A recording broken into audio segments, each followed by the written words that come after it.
달콤한 말씀, 행복한 하루 6월 14일 금요일 본문은 사도행전 20장 17절에서 27절까지의 말씀입니다. 바울이 밀레도에서 사람을 에베소로 보내어 교회 장로들을 청하니 오매 그들에게 말하되 아시아에 들어온 첫날부터 지금까지 내가 항상 여러분 가운데서 어떻게 행하였는지를 여러분도 아는 바니 곧 모든 겸손과 눈물이며 유대인의 관계로 말미암아 당한 시험을 참고 주를 섬긴 것과 유익한 것은 무엇이든지 공중 앞에서나 각 집에서나 거리낌이 없이 여러분에게 전하여 가르치고 유대인과 헬라인들에게 하나님께 대한 회개와 우리 주 예수 그리스도께 대한 믿음을 증언한 것이라. 보라, 이제 나는 성령에 매여 예루살렘으로 가는데 거기서 무슨 일을 당할는지 알지 못하노라.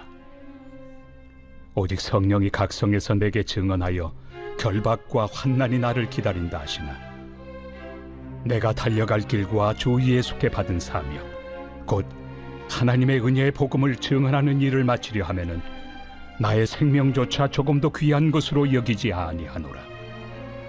보라, 내가 여러분 중에 왕래하며 하나님의 나라를 전파하였으나 이제는 여러분이 다 내 얼굴을 다시 보지 못할 줄 아노라. 그러므로 오늘 여러분에게 증언하거니와 모든 사람의 피에 대하여 내가 깨끗하니 이는 내가 꺼리지 않고 하나님의 뜻을 다 여러분에게 전하였습니다. 오늘 본문은 사도 바울이 3차 선교 여행 중 밀레도에 도착했을 때 에베소 교회 장로들을 밀레도로 오도록 요청하고 그들이 도착했을 때 고별 설교한 것을 기록하고 있습니다. 지금 바울은 오순절 전에 예루살렘에 도착하기를 원했기 때문에 에베소에 들러 정박하지 않았습니다. 왜냐하면 방문했다가 혹시나 다시 소요에 휩싸여 체포가 되면 더욱 지체될 수 있기 때문입니다. 그러나 그렇다고 에베소 교회에 인사도 하지 않고 그냥 떠날 수는 없었던 것입니다.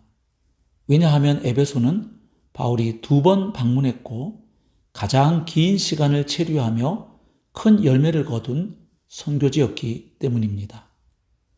그래서 바울은 사람을 보내 에베소 교회 장로들을 밀레도로 오도록 요청했던 것입니다. 에베소에서 밀레도의 거리가 약 50km 이상임을 감안하면 장로들이 걸어서 오는데 이틀이 소요되었을 것이고 또 처음에 바울이 전령을 보낸 시간까지 생각하면 바울은 적어도 밀레도에서 3, 4일을 기다렸을 것입니다. 에베소 교회를 향한 사도 바울의 깊은 사랑을 짐작할 수 있게 됩니다. 더욱이 이번에 못 만나면 다시는 만나지 못할 수도 있다고 생각했기에 바울이 그들과의 교제를 얼마나 원했을지도 짐작할 수 있습니다. 에베소 교회 장로들이 밀레도에 도착하자 바울은 그들에게 고별 설교를 합니다. 오늘 본문은 바로 그 고별 설교의 전반부에 해당합니다. 바울은 먼저 아시아에 첫 발을 들여놓은 순간부터 떠나는 지금까지 자신이 어떻게 그들 가운데서 사역했는지를 회고하며 강조합니다. 바울은 그들 가운데서 행한 사역을 크게 2가지로 요약합니다. 첫째, 하나님 앞에서 겸손과 눈물과 시련으로 주를 섬겼다고 말합니다.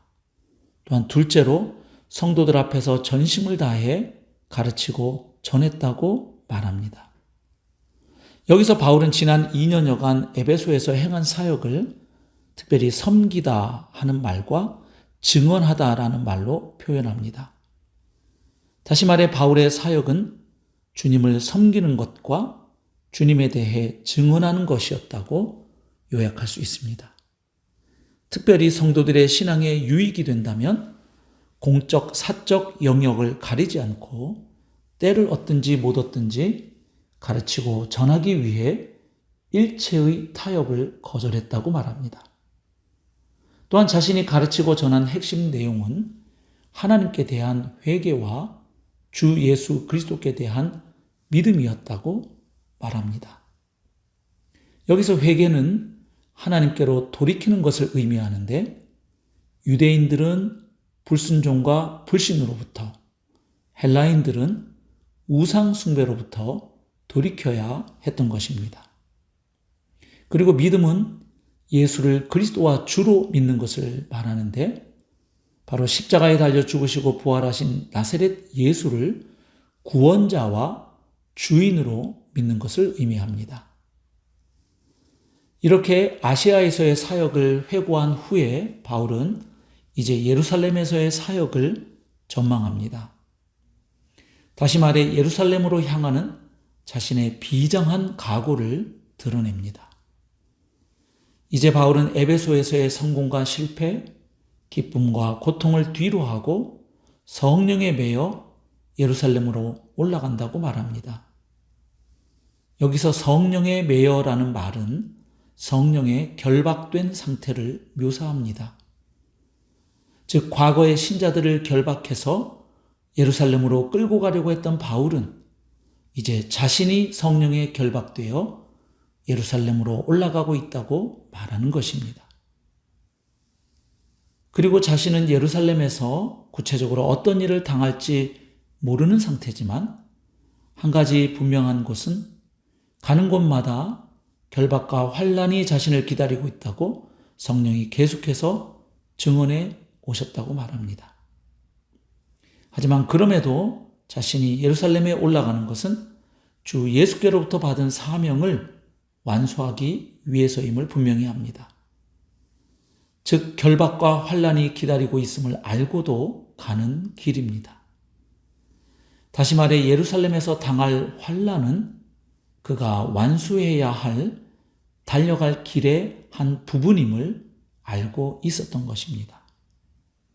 또한 예루살렘에서 그가 당할 결박과 환난은 그리스도의 남은 고난을 자신의 육체에 채우는 참으로 영광스러운 일이 될 것임을 알고 있었던 것입니다. 특별히 예루살렘에도 은혜의 복음을 들어야 할 자들이 있었고 이방인들의 헌금을 가지고 예루살렘에 전달함으로 이방인 사역을 인정받는 것은 바울에게 매우 중요한 일이었던 것입니다. 바울은 이 에베소 교회 장로들과의 만남이 생전 마지막이 될 수 있다 생각했기에 엄숙하게 자신이 에베소와 아시아의 모든 사람의 피에 대해 깨끗하다고 선언합니다. 즉 죄인들을 깨우치는 예언자의 책임을 완수했다는 고백입니다. 예언자가 죄인에게 하나님의 뜻을 알렸지만 그가 돌이키지 않아서 죄의 형벌을 받게 된다면 예언자는 그 피에 대해 깨끗하기 때문입니다. 바울의 선지자적 의식을 확인할 수 있습니다. 사랑하는 성도 여러분, 오늘 사도 바울의 고별 설교 전반부에서 우리는 무엇을 배우고 적용할 수 있을까요? 첫 번째로 성도의 교제가 얼마나 소중하고 귀한 것인지를 배우게 됩니다. 두 번째로 구원받은 성도의 삶은 한마디로 사명을 자각하고 그 사명에 집중하는 삶임을 배우게 됩니다.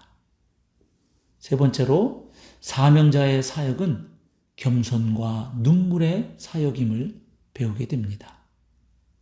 성도 여러분, 오늘 하루도 하나님이 우리를 부르신 사명을 생각하고 그 사명에 집중하고 충실한 삶을 살아내시기를 주님의 이름으로 축복합니다.